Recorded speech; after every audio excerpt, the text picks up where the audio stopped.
ओम दुर्गायै नमः। आइए आरंभ करते हैं श्री देवी भागवत पुराण का अध्याय 59वां। इसमें हम सुनेंगे महाकाली के दिव्य लोक का वर्णन। नारद जी बोले, देवदेव जगन्नाथ कृपामय जगत प्रभो, मैं पुनः आपसे भगवती का उत्कृष्ट आख्यान सुनना चाहता हूँ। कैलाश पर्वत पर शिव सानिध्य में भगवती की जो मूर्तियां हैं, उनमें भगवती दुर्गा का सूक्ष्म स्वरूप, दिव्यलोक और शारदीय पूजा का विधान आपकी कृपा से, आपके मुखारविंद से मैंने सुना। अब कृपा पूर्वक भगवती काली के सूक्ष्म रूप तथा उनके दिव्यलोक के विषय में मुझे बताइए। श्री महादेव जी बोले, मुने, मैंने आपसे दुर्गा के जिस परम लोक का वर्णन किया था, वह देवता, गंधर्व, यक्ष, किन्नर तथा राक्षसों के लिए भी दुर्गम है। उसके पास अत्यंत गुप्त, अत्यंत रम्य, अति सुंदर तथा ब्रह्मा आदि देवेश्वरों के लिए भी दुर्गम धाम है। वह स्थान चारों ओर से आकर्षक अमृतमय महासागर से घिरा हुआ है, बहुमूल्य रत्न संपदाओं से सुसंपन्न है तथा अग्नि के समान प्रभाव वाला है। उसके मध्य में रत्न निर्मित 4 दीवारी से युक्त, चारों दिशाओं में 4 द्वारों वाला, मोतियों की जालियों से अत्यंत सुशोभित और चित्रमय ध्वजा पताकाओं से अत्यंत अलंकृत एक सुरम्य पुर है। हाथों में विचित्र खटवांग धारण किए हुए लाल नेत्रों वाले हजारों भैरव उन द्वारों की सदा रखवाली करते रहते हैं। भगवती दुर्गा की आज्ञा के बिना देवता, राक्षस तथा ब्रह्मा आदि देवेश्वर भी उन द्वारों को लांघकर भीतर नहीं जा सकते। उस पुर के मध्य में अनेक विध रत्नों से निर्मित, मणियों के सैकड़ों खंभों से सुशोभित तथा चारों ओर से स्वर्ण से मढ़ा हुआ एक सुंदर मंदिर है। उस मंदिर के मध्य में 10,000 सिंहों से सुशोभित एक विशाल रत्न सिंहासन है। देवर्षि नारद उसके ऊपर रखे हुए शव के ऊपर महाविद्या स्वरूपिणी महाकाली महेश्वरी सदा विराजमान रहती हैं। सभी प्राणियों के हृदय कमल में विराजमान रहने वाली कल्याणकारिणी माया स्वरूपिणी तथा ब्रह्म रूपा एकमात्र वे महादेवी ही अपनी इच्छा से करोड़ों करोड़ ब्रह्मांडों की उत्पत्ति, पालन तथा संहार करने वाली हैं। मुने, विजया आदि 64 योगिनियां सावधान होकर परिचारिका के रूप में सदा उस पुर के कामकाज करती रहती हैं।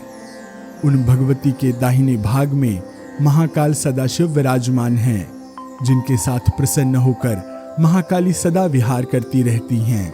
इस प्रकार उन महाकाली का अंतःपुर बाहर से भैरवों के द्वारा रक्षित, अत्यंत आश्चर्यमय, सुंदर तथा ब्रह्मा आदि के लिए भी परम दुर्लभ है। महामते, ब्रह्मा, विष्णु तथा महेश के साथ आकर यहाँ देवाधीश इंद्र महाकाली के दर्शन मात्र से ब्रह्म हत्या जनित घोर पाप से मुक्त हो गए थे।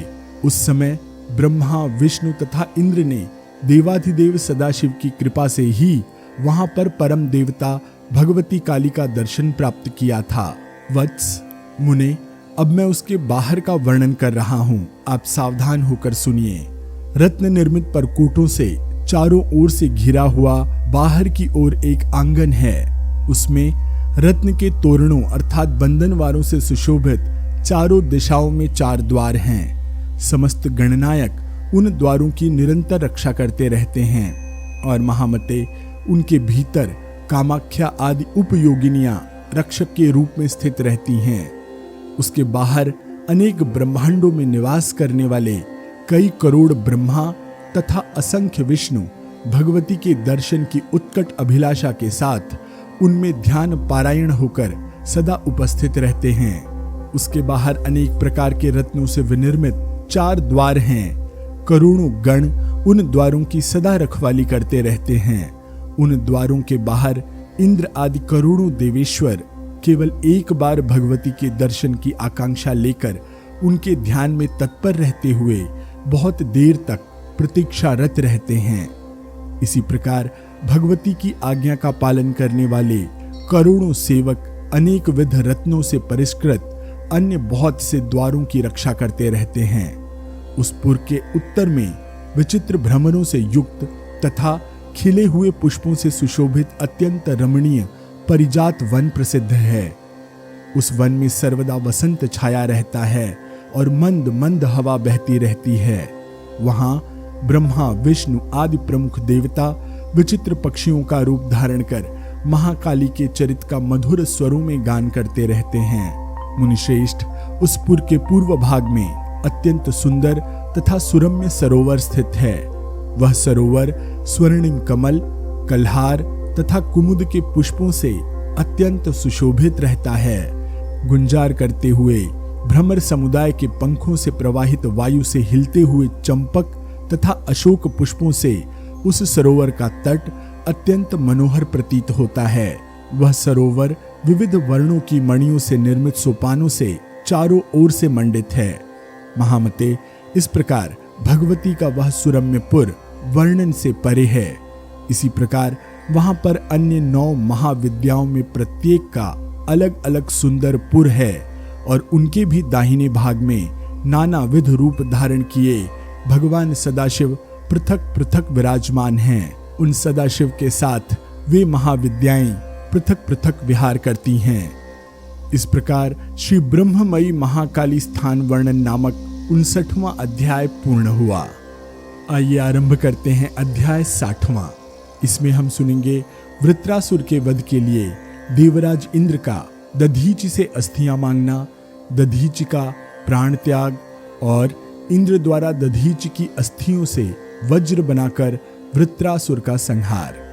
श्री नारद जी बोले, देव देव महेश्वर प्रभो, जिस तरह से इंद्र को ब्रह्मा हत्या का पाप लगा, जिस तरह से वे महामति इंद्र तथा ब्रह्मा आदि देवता महाकाली के दर्शन की इच्छा से गए, जिस प्रकार से वे ब्रह्मा आदि देवगण देवाधिदेव शिव की कृपा से सभी लोकों को पार करके उन भगवती के लोक में पहुंचे और वे भैरवों द्वारा रक्षित उनके पुर के द्वारों को पार कर अंतःपुर में गए, तथा जिस तरह उन्होंने देवी को देखा एवं उन भगवती की जैसी मूर्ति का दर्शन किया, वह सब आप मुझे विस्तार पूर्वक बतलाइए। श्री महादेव जी बोले, पूर्व काल में ब्रह्मा जी के द्वारा दिए गए वर से उत्पन्न महान असुर वृत्र सभी देवताओं को जीतकर स्वयं इंद्र हो गया। नारद, महान बल तथा पराक्रम वाले उस वृत्रासुर ने चंद्रमा, सूर्य, अग्नि, मरुदगण, कुबेर तथा यम के अधिकारों को छीनकर तीनों लोकों पर एकाधिकार प्राप्त कर लिया था। ब्रह्मा जी ने दधीच की अस्थि से बनाए गए महास्त्र के द्वारा देवराज इंद्र के हाथ से उस दुरात्मा की मृत्यु सुनिश्चित की थी। मुनिराज, देवराज इंद्र ने बृहस्पति के निर्देशानुसार पद्मयोनि ब्रह्मा जी से प्रार्थना करके इस रहस्य को जाना। तत्पश्चात इंद्र मुनि दधीच के पास गए और लोकों की रक्षा के निमित्त भिक्षा के रूप में उनकी अस्थि की याचना की। मुने, उस इंद्र ने दोनों हाथ जोड़कर मुनिश्रेष्ठ महात्मा दधीचि को प्रणाम किया और दधीच ने कहा, आपका स्वागत है। तत्पश्चात मुनि दधीच भी देवराज इंद्र को आया हुआ जानकर अपने स्थान से उठ खड़े हुए और उन्होंने आसन देकर कुशल आदि पूछा तथा कहा, देवराज, आपका यहाँ आगमन किस लिए हुआ, उसे मुझे बतलाइए। दधीच मुनि के ऐसा कहने पर देवराज इंद्र ने उनसे कहा, मुने, हम लोगों का जैसा समाचार है वह क्या आपको ज्ञात नहीं है? ब्रह्मा जी के द्वारा दिए गए वरदान से उत्पन्न वृत्त नामक महान असुर हम लोकपालों को जीतकर स्वयं त्रिलोकेश हो गया है। मुनिश्रेष्ठ, हम सभी देवतागण उसके भय से स्वर्ग छोड़कर मनुष्यों की भांति इस मृत्युलोक में निवास कर रहे हैं। मैं न तो यज्ञ भाग प्राप्त कर पा रहा हूं और न कोई हमारी पूजा ही कर रहा है। इस प्रकार की दुर्गति को प्राप्त हुआ मैं आपसे और कुछ क्या कहूं? मुने, आप ही कृपा करके यदि देवताओं का उद्धार करें, तभी दुख रूपी सागर में निमग्न हम देवताओं का उद्धार हो सकेगा। आप ही हमारे उद्धारक हैं। दधीचि बोले, जो हो चुका है और जो आगे होगा वह सब मैं अपनी विशिष्ट विज्ञान रूपी नेत्रों से जान रहा हूँ। इंद्र, मुझे क्या करना है वह मुझे बताइए। इंद्र बोले, ब्रह्मन, मैं क्या कहूँ, मुझे बड़ा भय लग रहा है। महामुने, मैं जिसके लिए आपके पास आया हूँ उसे सुनिए। ब्रह्मा जी ने उस वृत्तासुर की मृत्यु किसी अन्य प्रकार से निश्चित नहीं की है, अपितु आपकी अस्थियों से बनाए गए अस्त्रों से ही उसकी मृत्यु संभव है। प्रभु, इसलिए मैं आपके पास आया हूँ। मुनिश्रेष्ठ, जिसके लिए मेरा आगमन हुआ है वह सब मैंने आपको बता दिया। अब जैसा उचित हो वैसा आप विचार करें। श्री महादेव जी बोले, देवराज इंद्र के ऐसा कहने पर मुनीश्वर दधीच सोचने लगे कि क्या मैं इन इंद्र को निराश करके लौटा दूं अथवा अपनी देह का त्याग करूं। इस प्रकार कुछ समय दुविधा में पड़े हुए महामती दधीच ने अंत में देह त्याग का निश्चय कर देवराज इंद्र से कहा। दधीच बोले, देवराज, यदि राज्य से च्युत देवता गण मेरी अस्थियों के द्वारा महान असुरराज वृत्र से छुटकारा पाते हैं तो मैं अवश्य ही योग बल से अपना यह शरीर त्याग दूंगा। उसी प्राणी का शरीर धन्य है जिसका उपयोग दूसरे के सुख के लिए हो। यह शरीर तो अनित्य है और धर्म में ही नित्य है, अतः मैं इस शरीर का त्याग कर रहा हूँ। मुने, ऐसा कहकर उन दधीच मुनि ने योग के द्वारा अपने तेज से अत्यंत दैदीप्यमान अपने शरीर को देवराज इंद्र के सामने ही त्याग कर मोक्ष प्राप्त किया। यह देखकर देवराज इंद्र बार बार दीर्घ श्वास लेते हुए, अलौकिक विषयों की कामना करने वाले हम देवताओं को धिक्कार है, इस प्रकार अपनी निंदा करके विषाद पूर्ण मन से कुछ समय तक वहीं पर खड़े रहे। मुने, तत्पश्चात उनकी अस्थियों को आदर पूर्वक ग्रहण कर उन देवराज इंद्र ने देवगणों से मंत्रणा करके उस महान असुरराज वृत्रासुर के वध के लिए उन अस्थियों से अनेक प्रकार के अस्त्र बनाए। तदनंतर सफल पराक्रम प्रचंड धनुर्धर देवता गणों के नायक इंद्र देवताओं के लिए दुर्जेय उस महान असुर वृत्र के पास देवताओं के साथ गए और उन्होंने उस शत्रु को महायुद्ध के लिए ललकारा। मुने, तत्पश्चात महान युद्ध छिड़ जाने पर देवेंद्र ने उन अस्थियों से निर्मित बाणों, वज्र तथा अति प्रज्वलित चक्र से उस दैत्यपति वृत्तासुर को मार डाला। नारद, इस प्रकार इंद्र को अपने द्वारा की गई उस ब्रह्म हत्या का पाप लगा। जिस प्रकार उन इंद्र ने जगत की एकमात्र जननी महाकाली का दर्शन किया, अब मैं उस प्रसंग का वर्णन कर रहा हूं, आप ध्यान से सुनिए। इस प्रकार दधीचि प्राण त्याग में देवराज ब्रह्म हत्या वर्णन नामक 60वां अध्याय यहाँ पर पूर्ण हुआ। आइए आरंभ करते हैं अध्याय 61वां। इसमें हम सुनेंगे इंद्र का ब्रह्म हत्या पाप से ग्रस्त होना, महर्षि गौतम की सम्मति से इंद्र का ब्रह्मलोक जाना तथा इंद्र और ब्रह्मा का वैकुंठ लोक जाना।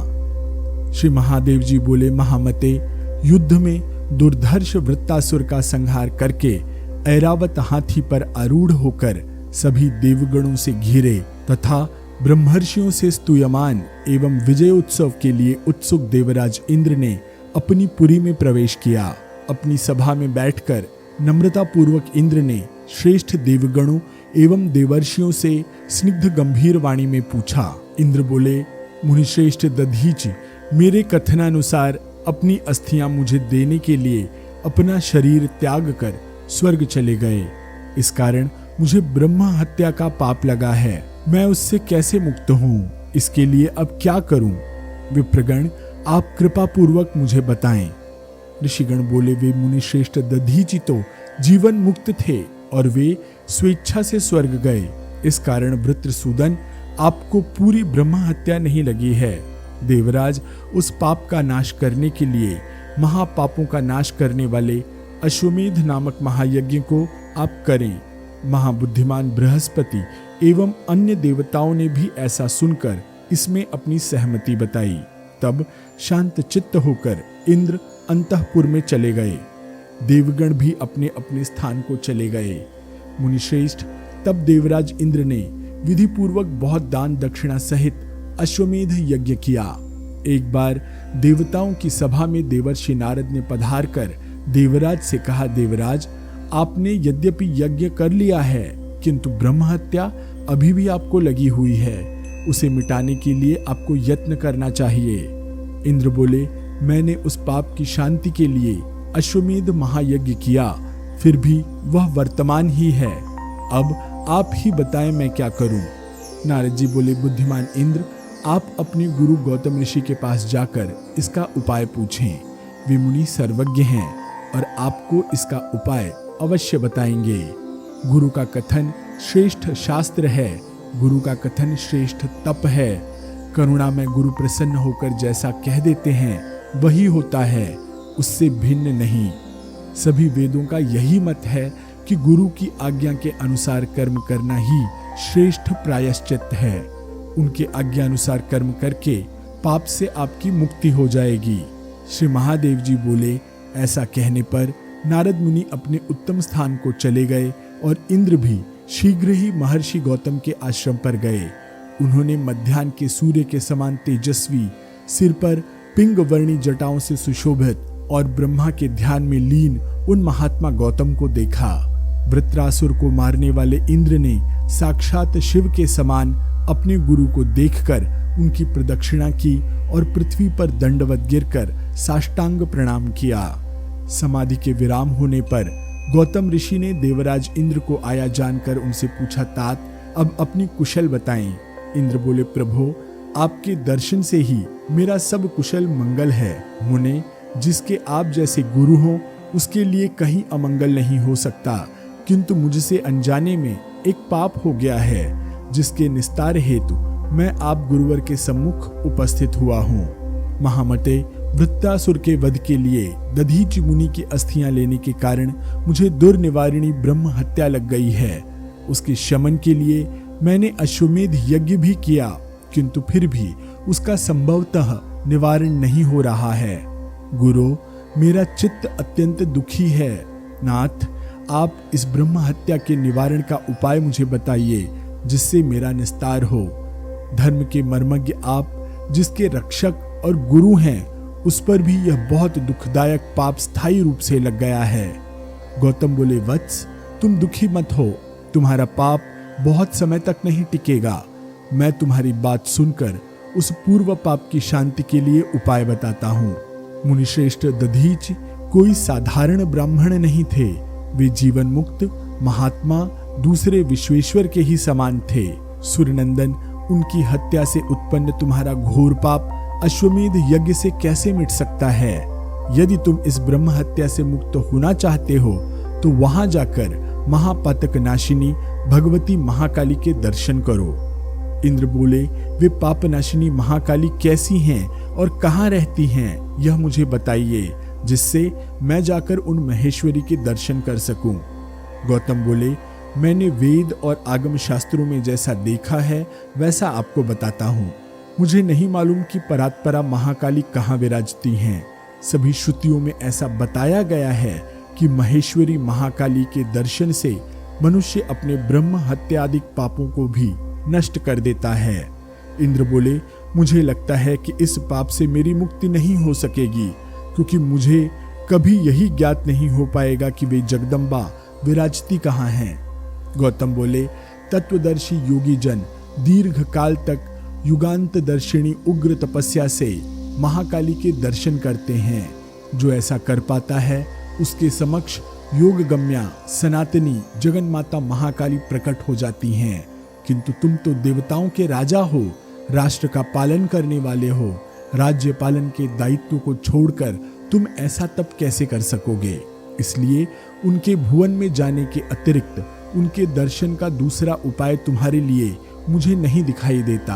अतः पुरंदर, तुम उनकी पुरी का पता लगाकर और वहां जाकर ब्रह्मादि के लिए दुर्लभ भगवती महाकाली का दर्शन करो। सूर्यनायक, उनकी पुरी को खोजने का उपाय तुम्हें बताता हूँ। तुम्हें सबसे पहले निर्विकार लोक पितामह ब्रह्मा जी के पास जाकर पूछना चाहिए। यदि वे स्वयं यत्न पूर्वक खोज करेंगे तो महाकाली की पुरी का पता अवश्य लग जाएगा। अतः महामते, ब्रह्मा जिसकी खोज करें उसका पता अवश्य ही हो जाता है। यह मैं सत्य कह रहा हूँ। इंद्र बोले, देव आपकी आज्ञा कभी व्यर्थ नहीं होगी। मैं ब्रह्मा जी के पास जाऊंगा, जिससे कोई उपाय अवश्य होगा। श्री महादेव जी बोले, नारद जी, ऐसा कहकर देवराज ने मुनि की 3 परिक्रमाएं की और उन्हें दंडवत प्रणाम कर अपने मंत्रियों सहित पुष्पक विमान पर बैठकर उन्होंने ब्रह्मलोक के लिए प्रस्थान किया तथा महर्षि गौतम ने जैसा बताया था वह सारा वृत्तांत उन्हें कह सुनाया। ऐसा सुनकर भगवान ब्रह्मा ने देवराज इंद्र से कहा कि सुराधिप, उन महाकाली की नगरी कहाँ है यह मैं नहीं जानता। देवताओं के कार्य को सिद्ध करने के लिए कृपा पूर्वक जब वे स्वयं प्रकट हुई थी, उसी समय मैंने उन सनातनी ब्रह्मरूपा महाकाली के दर्शन किए थे। तत्पश्चात सभी देवताओं के देखते देखते वे अंतर्धान हो गई थीं। मैं इतना ही जानता हूँ, उनकी नगरी का मुझे ज्ञान नहीं है। इंद्र बोले, ब्रह्मन, जब आप ही उनकी नगरी को नहीं जानते तब मैं कैसे जान पाऊंगा, और इस ब्रह्म हत्या रूपी संचित पाप से मुझे कैसे मुक्ति मिल सकेगी। ब्रह्मा जी बोले, देवताओं के राजा, यदि आप में यह पातक टिका रहेगा तो स्वर्ग में बहुत से उत्पात होने लगेंगे। इसलिए इस पाप का निवारण करने के लिए मैं निश्चित रूप से प्रयत्नशील रहूंगा। जगदम्बा की अत्यंत गोपनीय नगरी को मैं सब प्रकार से खोजूंगा। यदि आपके कार्य संपादन में भगवती के दर्शन मुझे हो गए तो मैं मुक्त हो जाऊंगा। इससे बढ़कर करणीय कार्य अन्य कुछ नहीं है। श्री महादेव जी बोले, नारद जी, इस प्रकार देवराज इंद्र को आश्वासन देकर पितामह ब्रह्मा जी दिव्य रथ पर आरूढ़ होकर वैकुंठ धाम को चले गए। इंद्र भी अपने पुष्पक विमान पर पीछे पीछे चलते हुए भगवान विष्णु के द्वारा रक्षित उत्तम लोक वैकुंठ धाम गए। तब ब्रह्मा जी ने देवराज इंद्र को आश्वस्त करते हुए कहा कि वत्स, सुरेश्वर, मेरी बात सुनो और तुम बाहर ही ठहरो।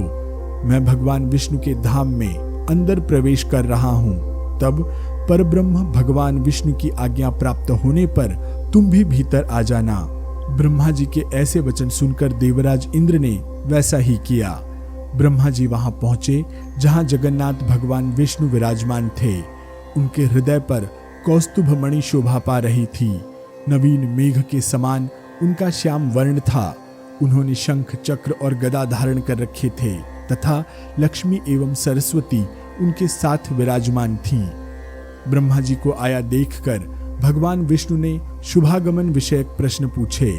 ब्रह्मा जी ने भगवान से कहा कि आपकी कृपा से सानंद आगमन हुआ है। जनार्दन, देवराज इंद्र भी आपके दर्शनार्थ आए हैं और वैकुंठ लोक के द्वार पर यहाँ प्रवेश हेतु आपकी आज्ञा की प्रतीक्षा कर रहे हैं। यह सुनकर अच्युत भगवान विष्णु ने गरुड़ को आज्ञा दी कि देवराज इंद्र को वैकुंठ के अंदर ले आओ। मुने, यह सुनकर गरुड़ शीघ्रता पूर्वक द्वार पर गए और उन्होंने इंद्र को श्रेष्ठ धाम के अंदर प्रवेश कराया। इंद्र ने भूमि पर दंडवत प्रणाम करके हाथ जोड़ जगतपति भगवान विष्णु से कहा कि आपके दर्शन से मैं धन्य हुआ। जब आपके चरण कमल से निकली हुई देव पूजित सौभाग्यशालिनी भगवती गंगा सभी लोगों को पवित्र करती हैं, तो फिर सभी देवताओं के वंदनीय आपका इन आंखों से साक्षात दर्शन कर रहा हूँ। यह मेरे पूर्वकृत शुभ कर्मों से उत्पन्न अतुलनीय अहोभाग्य है। इस प्रकार परमेश्वर भगवान विष्णु की भक्ति पूर्वक स्तुति करके ब्रह्मा जी की आज्ञा पाकर इंद्र ने गौतम मुनि की कही बातें निवेदित की। इंद्र की बात सुनकर विस्मित हुए त्रिलोकी के पालन करता कमलापति भगवान विष्णु ब्रह्मा जी के समक्ष मौन रह गए। इस प्रकार गौतम के कथनानुसार ब्रह्ममयी स्थानानुसंधानार्थ देवराज का चतुर्मुख विष्णु लोक गमन नामक 61वां अध्याय यहाँ पर पूर्ण हुआ। आइए आरंभ करते हैं अध्याय 62वां। इसमें हम सुनेंगे भगवान विष्णु का इंद्र से महाकाली के लोक के विषय में अनभिज्ञता व्यक्त करना, ब्रह्मा, विष्णु और इंद्र का शिवलोक जाना तथा भगवान शिव के साथ भगवती महाकाली के लोक में जाना। श्री महादेव जी बोले, नारद जी, कुछ देर मौन रहकर कमल लोचन भगवान विष्णु ने मीठी वाणी में देवराज इंद्र से कहा, मुझे यह ज्ञात नहीं है कि वे ब्रह्म रूपा सर्वस्वरूपा सनातनी महेश्वरी महाकाली कहाँ विराजती हैं। वे देवी जहाँ रहती हैं उसे महेश्वर भगवान शिव जानते हैं। इसलिए उन्हीं महेश्वर के पास जाओ और उनसे पूरी बात निवेदित करो। मैं भी देवी के दिव्य लोक को देखने आऊंगा। इन नेत्रों से देवी के दर्शन होंगे, इससे बढ़कर और क्या कार्य होगा। श्री महादेव जी बोले, ऐसा कहकर भगवान विष्णु सहसा ही गरुड़ पर आरूढ़ होकर ब्रह्मा जी के साथ भगवान शिव के पास गए। मुने इंद्र भी अपने विमान पर चढ़कर उन दोनों के पीछे चले। बुद्धिमानों में श्रेष्ठ नंदी ने उन सबको आया देखकर तत्क्षण भगवान शिव के निकट जाकर निवेदन किया, महादेव, विश्वनाथ, प्रभो, पितामह ब्रह्मा और देवराज इंद्र के साथ भगवान नारायण स्वयं उपस्थित हुए हैं। महामते, मुने, भगवान शिव ने नंदी से कहा कि उन्हें शीघ्र ले आओ। ऐसा सुनकर वे नंदी भी वहां जाकर उन सबको शिवलोक में ले आए। मुनि श्रेष्ठ भगवान शिव की सन्निधि में जाकर उन्होंने अत्यंत भक्तिपूर्वक पार्वती सहित भगवान शंकर को साष्टांग प्रणाम किया। तब विश्वनाथ भगवान शंकर ने उनसे पूछा कि आप लोग किस कारण से यहाँ आए हैं? आप लोगों का कौन सा कार्य आ पड़ा है, इसे शीघ्र बताइए। श्री विष्णु बोले, इस बुद्धिमान इंद्र ने शास्त्र वेत्ताओं में श्रेष्ठ मुनिवर गौतम से ब्रह्म हत्या का प्रायश्चित पूछा था। उन्होंने बताया कि सूर्यश्रेष्ठ भगवती महाकाली के लोक में जाकर उनके दर्शन करो, किंतु उनका लोक कहाँ है यह मैं नहीं जानता। उनकी यह बात सुनकर इंद्र ब्रह्मा जी के पास आए और उन्होंने उनसे पूछा, प्रभु, जगदम्बिका का दिव्य लोक कहाँ है यह मुझे बताइए। उन्होंने भी कहा कि देवी का दिव्य लोक कहाँ है यह मैं नहीं जानता। तब ब्रह्मा इंद्र को लेकर मेरे पास आए। प्रभु, ब्रह्मा जी की प्रेरणा से इंद्र ने मुझसे भी यही बात पूछी।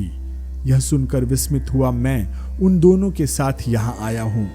विभो, आप अवश्य ही महाकाली के दिव्य लोक को जानते हैं, इसलिए आप कृपा पूर्वक हम सबको महादेवी के पुर ले जाकर देवी के दर्शन कराइए। महेश्वर, यह महाबाहु त्रिलोकेश इंद्र यदि ब्रह्म हत्या के महापातक से युक्त रहेगा तो त्रिलोकी कैसे रहेगी? श्री शिव जी बोले, मधुसूदन, 1,00,000 वर्षों तक तपस्या करके मैंने उस स्थान का ज्ञान प्राप्त किया है। आप सभी मेरे साथ आएं, मैं वहां ले चलूंगा। शीघ्र ही उनके लोक में पहुंचकर उन भगवती के दर्शन कराऊंगा। श्री महादेव जी बोले, ऐसा कहकर भगवान शिव ने नंदी को शीघ्र वृष वाहन तैयार करने की आज्ञा दी और कहा कि हम सभी आज ही महाकाली के रत्नमंडित लोक को जाएंगे। महामुने, यह सुनकर नंदी ने शीघ्र ही उस आज्ञा का पालन किया। तब महेश्वर शिव वृष वाहन पर आरूढ़ होकर भगवान विष्णु वायु से भी द्रुतगामी गरुड़ पर, पितामह ब्रह्मा मणिजटित विमान पर तथा इंद्र भी अपने पुष्पक विमान पर आरूढ़ होकर चले। मुने, आकाश मार्ग से जाते हुए श्रेष्ठ देवों ने एकत्र होकर परस्पर वार्तालाप में ऐसा कहा कि वे महेश्वरी पराशक्ति हैं और श्री महाकाली से श्रेष्ठ कुछ भी नहीं है। वे ही महेश्वरी इस जगत का सृजन करती हैं, सारी विपत्तियों से इसकी रक्षा करती हैं और अंत में इसका संहार भी करती हैं। हम तीनों तो निमित्त मात्र हैं। मुने, इस प्रकार देवी के अनेक शह गुणगान करते हुए वे श्रेष्ठ देवगण मार्ग को पार कर श्री महाकाली के श्रेष्ठ लोक आए, जो स्वर्णादि से मंडित होकर अद्भुत शोभा को प्राप्त हो रहा था। वहां पहुंचकर तथा चारों ओर की शोभा देखकर इंद्र, ब्रह्मा और विष्णु अत्यंत चकित हुए और आपस में कहने लगे कि हमारे लोकों को धिक्कार है, लगता है इनकी रचना व्यर्थ ही हुई। ब्रह्मा, विष्णु, महेश और इंद्र चारों ओर भ्रमण करते हुए भगवती जगदम्बिका के उस नगर की शोभा देखकर देर तक स्थित रहे और अपने सभी अभिष्ट उद्देश्यों को भूलकर किसी को भी यह स्मरण नहीं रहा कि वे वहां क्यों उपस्थित हुए हैं। इस प्रकार ब्रह्मादि का इंद्र के साथ भगवती स्थान गमन नामक 62वां अध्याय यहाँ पर पूर्ण हुआ। आइए आरंभ करते हैं अध्याय 63वां। इसमें हम सुनेंगे ब्रह्मा, विष्णु और शिव का महाकाली के दर्शन करना, ब्रह्मा और विष्णु द्वारा भगवती महाकाली की स्तुति, भगवती का इंद्र को दर्शन देना तथा इंद्र का ब्रह्म हत्या जनित पाप से मुक्त होना। श्री महादेव जी बोले, कुछ समय बाद पुष्प चुनने वाली योगिनियां वहां आईं। उन्होंने उन महापुरुषों से पूछा कि आप किस कारण यहाँ आए हैं। उनकी बात सुनकर उन्हें अपने आने का कारण याद आया और उन्होंने कहा कि हम साक्षात महाकाली के दर्शन करने आए हैं। योगिनियां बोली, यदि आप लोग देवी महाकाली के दर्शन हेतु ही आए हैं तो यहाँ खड़े रहकर इतनी देर से आदरपूर्वक क्या देख रहे हैं? देवी की महामाया आश्चर्यजनक है। जिसने इस संसार को मोहित कर रखा है, उसी ने आप लोगों को भी मोहित किया है। आप अपने वर्तमान लक्ष्य को भूल गए हैं। श्री महादेव जी बोले।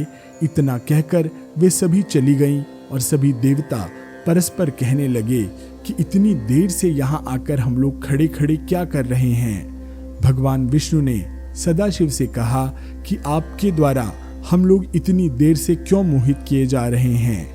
महेश्वर, हम लोग तो भगवती महाकाली के दर्शनार्थ आए हुए हैं, किंतु उन महेश्वरी देवी महाकाली के अब तक दर्शन भी नहीं हुए। श्री शिव जी बोले, हम लोग आज ही चलकर जगन माता परमेश्वरी के दर्शन करेंगे और जगदम्बा के रत्न जटित पवित्र लोक में प्रवेश करेंगे। मुनि श्रेष्ठ, भगवान शिव के इस प्रकार कहने पर वे श्रेष्ठ देवगण अपने हृदय में भगवती महाकाली का ध्यान करते हुए उनके दिव्य धाम के अंदर प्रवेश करने हेतु चल पड़े। तब नगर द्वार पर पहुंचकर हर्ष से प्रफुल्लित नेत्रों वाले भगवान शिव ने ब्रह्मा, विष्णु आदि उन श्रेष्ठ देवों से कहा, यह विद्युत प्रभा के समान प्रभा युक्त स्वर्ण खचित वस्त्र से बना हुआ अत्यंत उच्च, विशाल तथा श्रेष्ठ सिंह ध्वज भगवती जगदम्बिका के प्रसाद शिखर पर पवन के द्वारा लहराता हुआ दिखाई दे रहा है। आप सब अपने विमानों और वाहनों से पृथ्वी पर उतरकर भक्ति पूर्वक उन जगत पूज्या भगवती को प्रणाम करें, जिससे इस नगर में प्रवेश करने में कोई विघ्न न हो। भगवान शिव की यह बात सुनकर उन सभी ने अपने वाहनों से धरातल पर उतरकर तथा ध्वज की ओर देखकर भक्ति पूर्वक प्रणाम किया। उन्होंने उस नगरी में प्रवेश को वर्जित करने वाले विघ्नों को भी चारों ओर देखा। तब भगवान शिव को आगे करके ब्रह्मा, विष्णु और इंद्र ने भैरवी गणों से रक्षित जगदम्बा की उस दिव्य नगरी में प्रवेश किया। उस दिव्य नगरी को देखकर वैकुंठपति भगवान विष्णु ने अपने मन में विस्मित होते हुए अपने दिव्य लोक की निंदा की। तब अंतःपुर के द्वार पर उन्होंने महाबाहु स्थूलकाय चतुर्भुज गणनायक गजानन को देखा। भगवान रुद्र ने उन गणनायक से परम प्रीतिपूर्वक कहा कि वत्स, तुम शीघ्र जाकर महाकाली को इस प्रकार मेरा संदेश दो। महेश्वरी, ब्रह्मा, विष्णु और इंद्र शिव के साथ भक्ति पूर्वक आपके दर्शन की इच्छा से नगर द्वार पर आए हैं। उनके साथ रुद्र भी पुर के बाहर खड़े हैं। आप उन देवताओं के साथ वृषभ ध्वज रुद्र को अंदर आने की आज्ञा प्रदान करें। शिव के ये वचन सुनकर गणनायक शीघ्रता पूर्वक महादेवी के अंतःपुर में शिव जी के संदेश को बताने चले गए। महामते, उन्होंने महादेवी को हाथ जोड़कर प्रणाम करके भगवान शिव का संदेश उन्हें यथावत निवेदित कर दिया। यह सुनकर जगन माता ने गणनायक से तुरंत कहा, वत्स, तुम शीघ्र उन देवों के पास जाओ और पता करके मुझे बताओ कि ये देवगण किस ब्रह्मांड से आए हैं, क्योंकि ब्रह्मांड तो अनेक हैं और वहां रहने वाले ब्रह्मा आदि भी अनेक हैं। यह सुनकर गणनायक ने देवगणों के पास जाकर उनसे पूछा। उस पर ये देवगण अत्यंत चकित होकर बोले कि हम तो किन्हीं अन्य देवेश्वरों को नहीं जानते। तब गणनायक ने पुनः जाकर उनकी बात भगवती जगदम्बिका से कही। उन्होंने गणनायक को ब्रह्मा, विष्णु और शिव को लाने की आज्ञा दी। नारद, तब वे गणनायक लौटकर ब्रह्मा, विष्णु और शिव को भगवती के अंतःपुर में ले गए। इंद्र साक्षात प्रकृति रूपा आद्या भगवती के दर्शन से वंचित होकर दुखी मन से उस नगरी के बाहर ही खड़े रहे। महेश आदि प्रमुख देवगणों ने अंतःपुर के श्रेष्ठ द्वार पर आकर रत्न सिंहासन पर विराजमान महादेवी के दर्शन किए। वे श्रेष्ठ आसन पर विराजमान थीं। उनके केशपाश खुले हुए थे। उनकी 3 भयानक तेजस्विनी आंखें थीं और वे 4 भुजाओं से सुशोभित हो रही थीं। कोटि सूर्यों के समान उनकी प्रभा थी और वे अत्यंत भयावह थीं। उन्होंने श्रेष्ठ रत्न समूहों से दैदीप्यमान कुंडल धारण कर रखे थे। वे अनेक बहुमूल्य रत्नों के आभूषणों से सुशोभित थीं।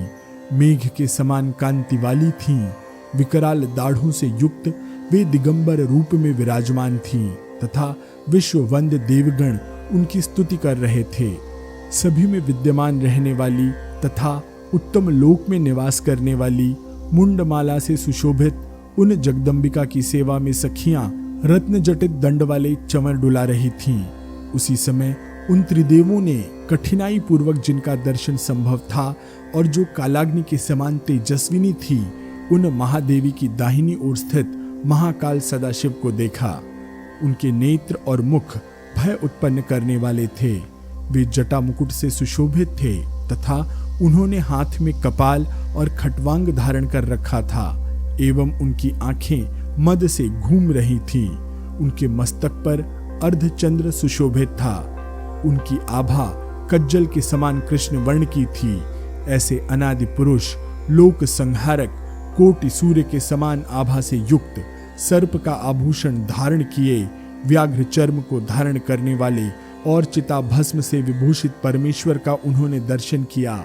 नारद जी तब उन त्रिदेवों ने वेद वर्णित विविध स्तोत्रों से स्तुति करके भूमि पर दंडवत गिरकर जगदीश्वरी महादेवी और परमेश्वर महाकाल को प्रणाम किया। मुनिवर, इसी बीच शिवजी सहसा उन महाकाल के साथ एकाकार हो गए। तब ब्रह्मा और विष्णु ने सदाशिव को न देखकर यह विचार किया कि महेश्वर शिव कहाँ चले गए। उन्हें यह भी चिंता हुई कि इंद्र को देवी के दर्शन होंगे अथवा नहीं। वत्स, वे दोनों इस प्रकार चिंता कर ही रहे थे कि वे जगदीश्वरी महादेवी महाकाल के साथ उसी क्षण अदृश्य हो गईं। महामुने, यद्यपि महाकाली और महाकाल शंकर वहीं उपस्थित थे, किंतु देवी की माया से प्रभावित ब्रह्मा और विष्णु उनको नहीं देख रहे थे। मुने, तब ब्रह्मा और विष्णु देवी के दर्शन के लिए व्याकुल होकर हाथ जोड़कर भक्तिपूर्वक महाकाली की स्तुति करने लगे। ब्रह्मा और विष्णु बोले, सर्वसृष्टिकारिणी, परमेश्वरी, सत्य विज्ञान रूपा, नित्या, आद्या शक्ति, आपको हम प्रणाम करते हैं। आप वाणी से परे हैं, निर्गुण और अति सूक्ष्म हैं, ज्ञान से परे और शुद्ध विज्ञान से प्राप्य हैं। आप पूर्णा, शुद्धा, विश्वरूपा, सुरूपा, वंदनीया तथा विश्ववंद्या हैं। आप सबके अंतःकरण में वास करती हैं एवं सारे संसार का पालन करती हैं। दिव्य स्थान निवासिनी, आप भगवती महाकाली को हमारा प्रणाम है। महामाया स्वरूपा, आप मायामयी तथा माया से अतीत हैं। आप भीषण श्याम वर्ण वाली, भयंकर नेत्रों वाली परमेश्वरी हैं। आप सिद्धियों से संपन्न, विद्या स्वरूप, समस्त प्राणियों के हृदय प्रदेश में निवास करने वाली तथा सृष्टि का संहार करने वाली हैं। आप महाकाली को हमारा नमस्कार है। महेश्वरी, हम आपके रूप, शील, दिव्य धाम, ध्यान अथवा मंत्र को नहीं जानते। शरण्ये, विश्वाराध्ये, हम सारी सृष्टि की कारणभूता और सत्ता स्वरूपा आपकी शरण में हैं। माता, ध्युलोक आपका सिर है, नभोमंडल आपका नाभि प्रदेश है, चंद्र, सूर्य और अग्नि आपके त्रिनेत्र हैं। आपका जगना ही सृष्टि के लिए दिन और जागरण का हेतु है एवं आपका आंखें मूंद लेना ही सृष्टि के लिए रात्रि है। देवता आपकी वाणी है। यह पृथ्वी आपका नितंब प्रदेश तथा पाताल आदि नीचे के भाग आपके जंघा, जानु, गुल्फ और चरण हैं। धर्म आपकी प्रसन्नता और अधर्म कार्य आपके कोप के लिए हैं। आपका जागरण ही इस संसार की सृष्टि है और आपकी निद्रा ही इसका प्रलय है। अग्नि आपकी जिह्वा है, ब्राह्मण आपके मुख कमल हैं, दोनों संध्याएं आपकी दोनों भ्रिकुटियां हैं। आप विश्वरूपा हैं, वायु आपका श्वास है, लोकपाल आपके बाहु हैं और इस संसार की सृष्टि, स्थिति तथा संहार आपकी लीला है। पूर्णे, ऐसी सर्व स्वरूपा आप महाकाली को हमारा प्रणाम है। आप ब्रह्म विद्या स्वरूपा हैं। ब्रह्म विज्ञान से ही आपकी प्राप्ति संभव है। सर्वसार रूपा, अनंत स्वरूपिणी माता दुर्गे, आप हम पर प्रसन्न हो।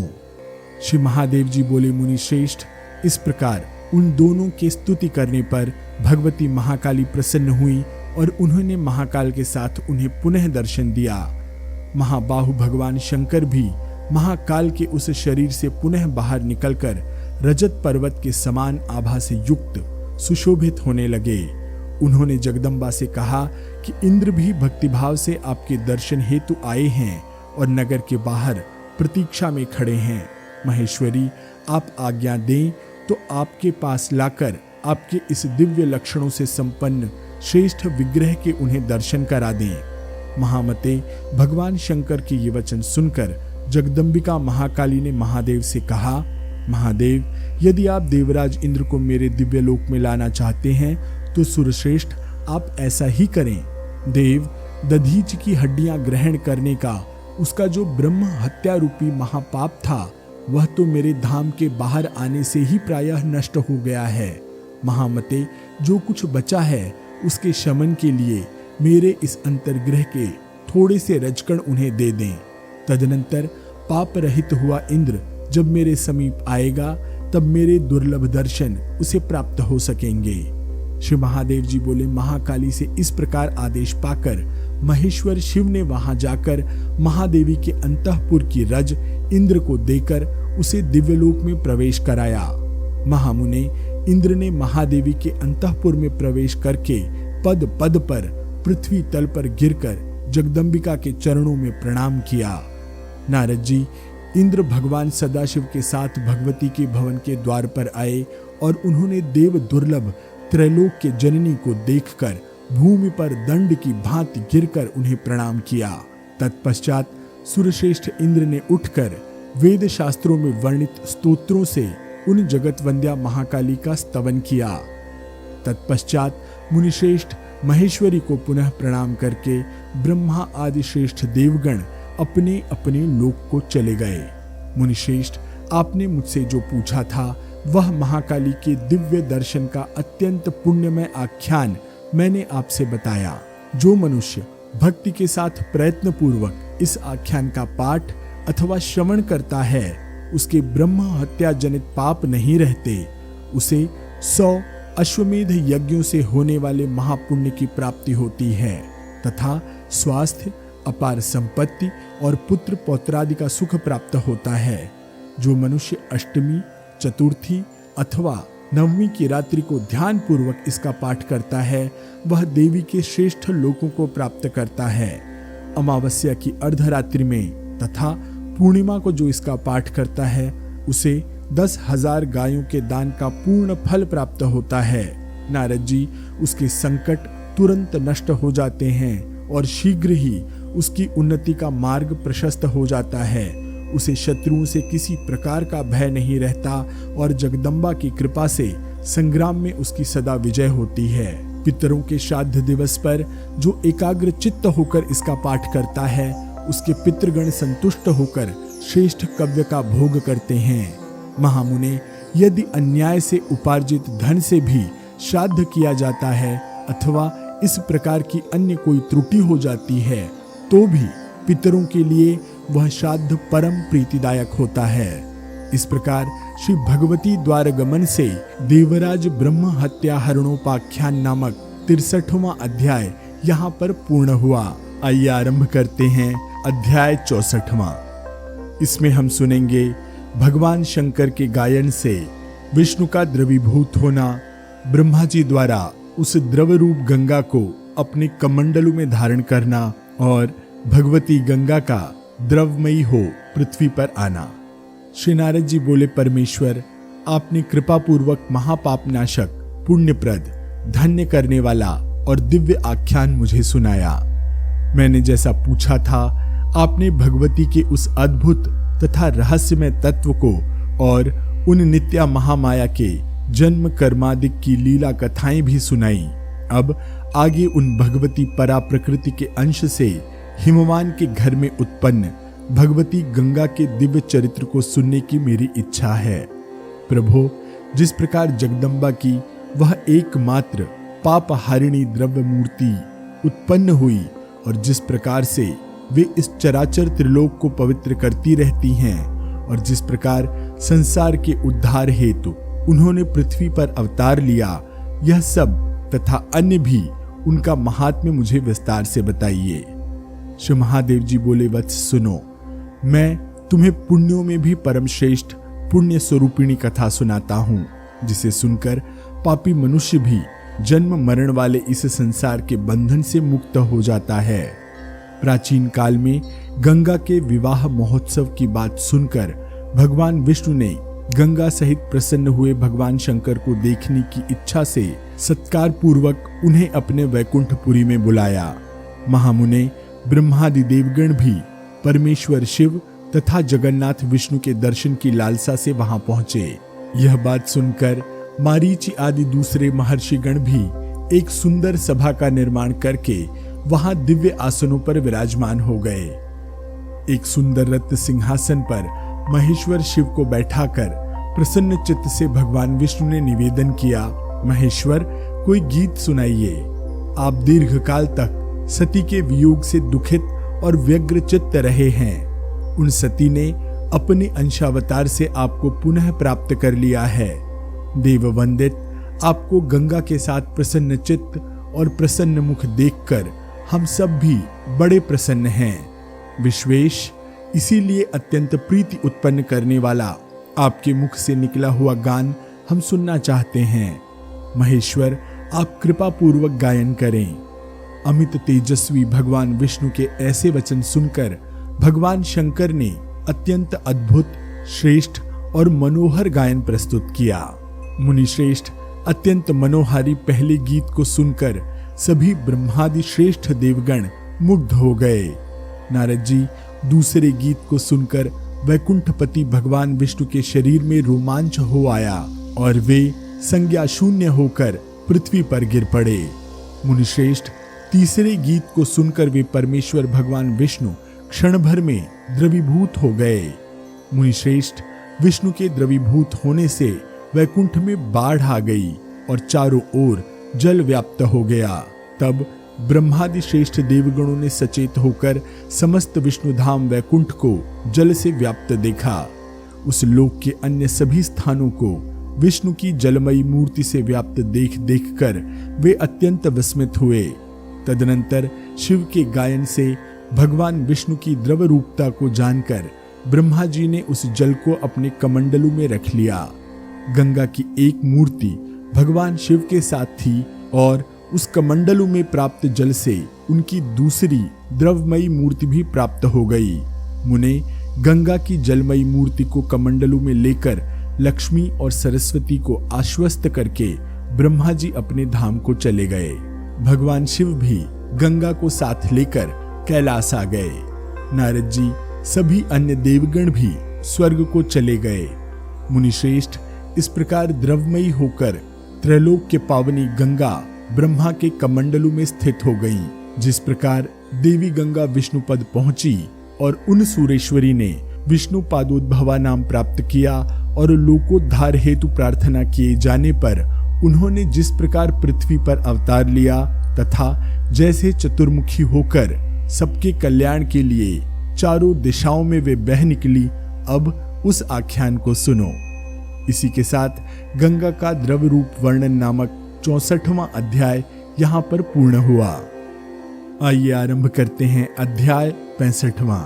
इसमें हम सुनेंगे भगवान विष्णु का वामन रूप में अवतार लेकर राजा बलि से 3 पग भूमि का दान लेना, 3 पगों में संपूर्ण ब्रह्मांड को नापकर बलि को पाताल भेज देना। श्री महादेव जी बोले, विरोचन पुत्र धर्मात्मा दैत्यराज बलि ने देवराज इंद्र से त्रैलोक्य का राज छीन लिया। तब देवमाता अदिति ने अपने पुत्रों का राज्य छिन जाने से दुखी होकर त्रिलोकीनाथ विष्णु से प्रार्थना की। तब प्रसन्न होकर भगवान विष्णु ने उन्हें प्रत्यक्ष दर्शन दिए और कहा कि देवमाता, तुम यथेच्छ वरदान मांग लो। तुम्हारी उग्र तपस्या से संतुष्ट हुआ मैं प्रसन्नता पूर्वक तुम्हें वह प्रदान करूंगा। अदिति बोली, भगवान, यदि आप प्रसन्न हैं और मुझे वर देना चाहते हैं तो बलि द्वारा अपहृत इंद्र का राज्य उसे लौटा दें। श्री भगवान बोले, प्रहलाद के वंश में उत्पन्न होने के कारण विरोचन पुत्र बलि मेरे लिए अवध्य हैं। वह धर्मनिष्ठ, यशस्वी, लोक विख्यात और मेरा भक्त है। इसलिए देवी अदिति महर्षि कश्यप से आपके गर्भ से वामन रूप में अवतरित होकर मैं छल पूर्वक भिक्षा में त्रिलोकी का राज्य लेकर तुम्हारे पुत्र इंद्र को पुनः दे दूंगा। श्री महादेव जी बोले, इस प्रकार उसे वरदान देकर सर्वलोकाधिपति पुरुषोत्तम भगवान विष्णु सहसा अंतर्धान हो गए। तत्पश्चात भगवान विष्णु ने दैत्यराज बलि का राज्य अपहरण करने की इच्छा से जन्म लेने के लिए देवमाता अदिति के गर्भ में प्रवेश किया। अदिति ने सुंदर रूप वाले पुत्र वामन को जन्म दिया, जो सभी शुभ लक्षणों से युक्त थे तथा जिनका मुख कमल अत्यंत मनोहर था। एक बार ब्राह्मण रूपी वे जनार्दन अन्य ब्राह्मणों के साथ धर्म पारायण महात्मा बलि के पास आए। उन्होंने बलि से 3 पग भूमि की याचना की, जिसे सुनकर राजा बलि ने कहा, द्विज, इतनी छोटी याचना क्यों करते हो? विप्र, कोई द्वीप, वर्ष, ग्राम अथवा आधा ग्राम ही क्यों नहीं मांग लेते? मैं निश्चय ही आपको वह समर्पित कर दूंगा। ब्राह्मण पुत्र, थोड़ा सा दान देने से दाता की कीर्ति नष्ट होती है, इसलिए इतना स्वल्प दान आपको देने का मन नहीं करता। श्री वामन बोले, महाराज, आपको इससे क्या प्रयोजन है? मैंने जो मांगा है वही मुझे दे दें, इससे आपका कोई अपयश नहीं होगा। महाराज, मुझे 3 पग भूमि दान का पुण्य आपके लिए अत्यंत कीर्तिकर होगा, जैसी कीर्ति न किसी की हुई है और न भविष्य में होगी। श्री महादेव जी बोले, महात्मा वामन के ऐसे वचन सुनकर सभासदों ने धर्मात्मा महाराज बलि से कहा, ये ब्राह्मण पुत्र जो मांगते हैं आप वही दे दें, क्योंकि दान देने वाले को संतुष्ट करने वाला दान ही सफल और कीर्ति बढ़ाने वाला होता है। श्री महादेव जी बोले, उनकी यह बात सुनकर राजा ने उस ब्राह्मण को 3 पैर के माप की भूमि देने के लिए तिल और कुश हाथ में लिया। उसी समय दैत्य गुरु शुक्राचार्य ने दैत्यराज बलि से कहा, महाराज, क्षण भर ठहरें और मेरी बात ध्यान से सुने। ये सामान्य ब्राह्मण पुत्र नहीं है, निश्चय ही ये ब्राह्मण रूपी भगवान विष्णु हैं, जो छल से वामन का रूप धारण करके आपके पास आए हैं। राजन, ये बार बार जो आपसे 3 पग परिमाण की भूमि की याचना कर रहे हैं, वह निश्चय ही इंद्र का कार्य सिद्ध करने हेतु है। ऐसा जाने, यदि आप इन्हें 3 पग परिमाण की भूमि दान कर देते हैं तो निश्चय ही आपका त्रिलोकी का साम्राज्य ये वामन शीघ्र इंद्र को देने के लिए ले जाएंगे। बलि बोले, भगवान विष्णु तो हमारे कुल देवता हैं गुरु, वे भला छल पूर्वक त्रिलोकी का राज्य मुझसे छीनकर इंद्र को क्यों देंगे? भृगु बोले, महाराज, देवताओं का कार्य संपादन करने में लगे हुए विष्णु के लिए कुछ भी असाध्य नहीं है। वे कोई भी कठोर कार्य उस निमित्त कर सकते हैं। निश्चित वे भगवान विष्णु ही अदिति के गर्भ से वामन के रूप में जन्म लेकर छल पूर्वक आपसे भूमि की याचना कर रहे हैं। इसलिए राजन, यदि यह त्रिलोकी का साम्राज्य आपको अपने पास रखना है तो आप इन्हें कोई भूमि दान न करें। बलि बोले, गुरु, दूंगा। ऐसा कहकर अब भला इन्हें दान कैसे न दूं? यदि ये छल पूर्वक दान लेने आए हैं तो इन्हें भूमि कैसे दूं? श्री महादेव जी बोले, राजा की यह बात सुनकर दानवों से पूजित शुक्राचार्य ने भूमि दान के लिए उद्धत बलि को पुनः रोका। महामुने, शुक्राचार्य की यह बात सुन कुछ देर मौन रहकर धर्मात्मा बलि ने अपने मन में दान करने का निश्चय किया और गुरु जी से ऐसा कहा। बलि बोले, गुरु, यदि भगवान विष्णु स्वयं छल से वामन का रूप धारण करके मुझसे त्रिलोकी का राज्य मांगे तो इससे बड़ा मेरा सौभाग्य क्या होगा। जिनकी प्रसन्नता के उद्देश्य से मनुष्य जो भी दान करता है उसका उसे अनंत फल प्राप्त होता है। ब्राह्मण रूप में पधारे उन्हीं वामन रूप विष्णु को यदि मैं त्रिलोकी का दान करूं तो यह मेरा परम सौभाग्य होगा। गुरु, जो मूढ़मती हैं वे ही भगवान विष्णु की प्रीति के लिए कर्म नहीं करते। जो उनकी प्रीति हेतु कर्म करते हैं उनकी कभी अधोगति नहीं होती। इसलिए ब्राह्मण वेश में आए इन वामन रूपधारी विष्णु को 3 पग भूमि दान उनकी प्रसन्नता हेतु मैं अवश्य दूंगा। गुरुजी से इस प्रकार कहकर महाराज बलि ने भगवान विष्णु की प्रीति को लक्ष्य करके उन परमात्मा को 3 पग भूमि का दान कर दिया। मुनिश्रेष्ठ, उन वामन रूपधारी त्रिविक्रम जगदीश्वर विष्णु ने स्वस्ति ऐसा कहकर विराट रूप धारण कर लिया। वत्स, उनका एक पैर ब्रह्मांड का अतिक्रमण करता हुआ उसके ऊपर निकल गया। तब उस चरण कमल को प्रजापति ब्रह्मा ने अपने कमंडलों में स्थित जल से प्रक्षालित किया। जल रूपिणी सर्व पाप नाशिनी गंगा भगवान विष्णु के चरण कमलों को पाकर वहीं विद्यमान हो गईं। भगवान विष्णु ने एक पैर से उसके सिर को छूते हुए धर्मपरायण राजा बलि से अपराधी की भांति ऐसा कहा, वत्स, इस समय तुम्हारा त्रिलोकी का राज्य इंद्र के पास न्यास रूप में रहे और तुम दानवों को साथ लेकर पाताल लोक को चले जाओ। 8वें मनु के काल अर्थात मनवंतर में तुम्हें भी इंद्र पद मिलेगा। तब तुम त्रिलोकी का राज्य पुनः प्राप्त कर लोगे, इसमें संशय नहीं है। महामुने, भगवान विष्णु के ऐसे वचन सुनकर सभी असुरों के साथ बलि उन्हें साष्टांग प्रणाम करके पाताल लोक को चले गए।